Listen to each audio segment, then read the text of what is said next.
BBA, BCA, BCom computer కోర్సులో 100% placement లభించే ఏకైక డిగ్రీ కాలేజ్ కూకట్పల్లిలోని I3 డిగ్రీ కాలేజ్ 8367215215.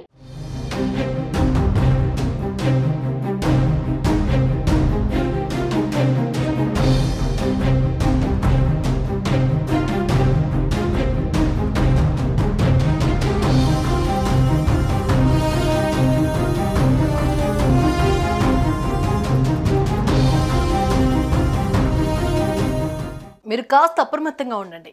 ఇది ఆంధ్రప్రదేశ్ రాష్ట్ర ఉప ముఖ్యమంత్రి జనసేన పార్టీ అధ్యక్షుడు పవన్ కళ్యాణ్కి కేంద్ర నిఘా వర్గాలు చేసిన సూచన.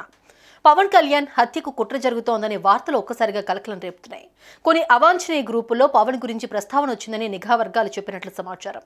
ఆ గ్రూపులు ఎవరివి అన్న దానిపై నిఘా వర్గాలు ఆరా తీస్తున్నాయి. గౌరవనీయ పవన్ కళ్యాణ్, మీరు కాస్త జాగ్రత్తగా ఉండండి. పూర్తి వివరాలు వెల్లడించలేం, కానీ జాగ్రత్తగా ఉండాలి. ఇది కేంద్ర నిఘా వర్గాలు నేరుగా ఆయనకు చేసిన సూచన. ఈ సూచనలే ఇప్పుడు రాష్ట్రంలో కలకలం రేపుతున్నాయి.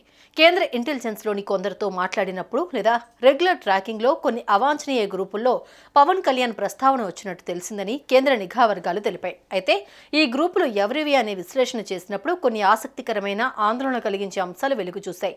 ఈ అంశాల కారణంగానే పవన్ కళ్యాణ్ హత్యకు కుట్ర జరగవచ్చనే అనుమానాలు వ్యక్తమవుతున్నాయి. అందుకే జాగ్రత్తగా ఉండాలి అంటూ పవన్ కళ్యాణ్కు నిఘా వర్గాలు సూచించినట్లు తెలుస్తోంది. అలర్ట్ అయిన కేంద్ర నిఘా విభాగం నేరుగా పవన్ కు అప్రమత్తంగా ఉండాలని పేర్కొంటూ కుట్ర సమాచారాన్ని ఇచ్చినట్లుగా తెలుస్తోంది.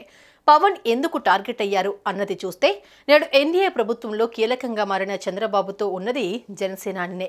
ఎన్డీఏ కూటమిలోకి తెలుగుదేశం పార్టీని తెచ్చేందుకు ఆయన చాలానే శ్రమించారు. దీంతో మోడీ వ్యతిరేక శక్తులు పవన్ ను టార్గెట్ చేసే వీలుంది. అదే సమయంలో పవన్ కళ్యాణ్ హిందూ ధర్మం ఆచరించడమే కాదు, అందుకు సంబంధించిన వాటిని ఆచార వ్యవహారాలను తూచా తప్పకుండా పాటిస్తారు. ఇది కూడా కొన్ని వర్గాల వారికి కంటగింపుగా మారిందంటున్నారు. మొత్తంగా పవన్ భద్రత మీద వచ్చిన అలర్ట్ మెసేజ్ ఇప్పుడు రెండు తెలుగు రాష్ట్రాల్లో కలకలాన్ని రేపుతోంది.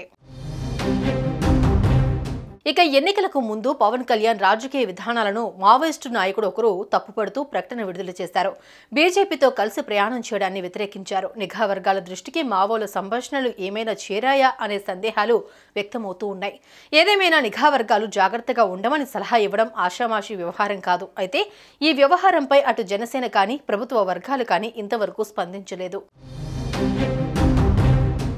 సుమన్ టీవీలో మీ పర్సనల్ అండ్ బిజినెస్ ప్రమోషన్స్ కోసం కింది నెంబర్కి కాంటాక్ట్ చేయండి.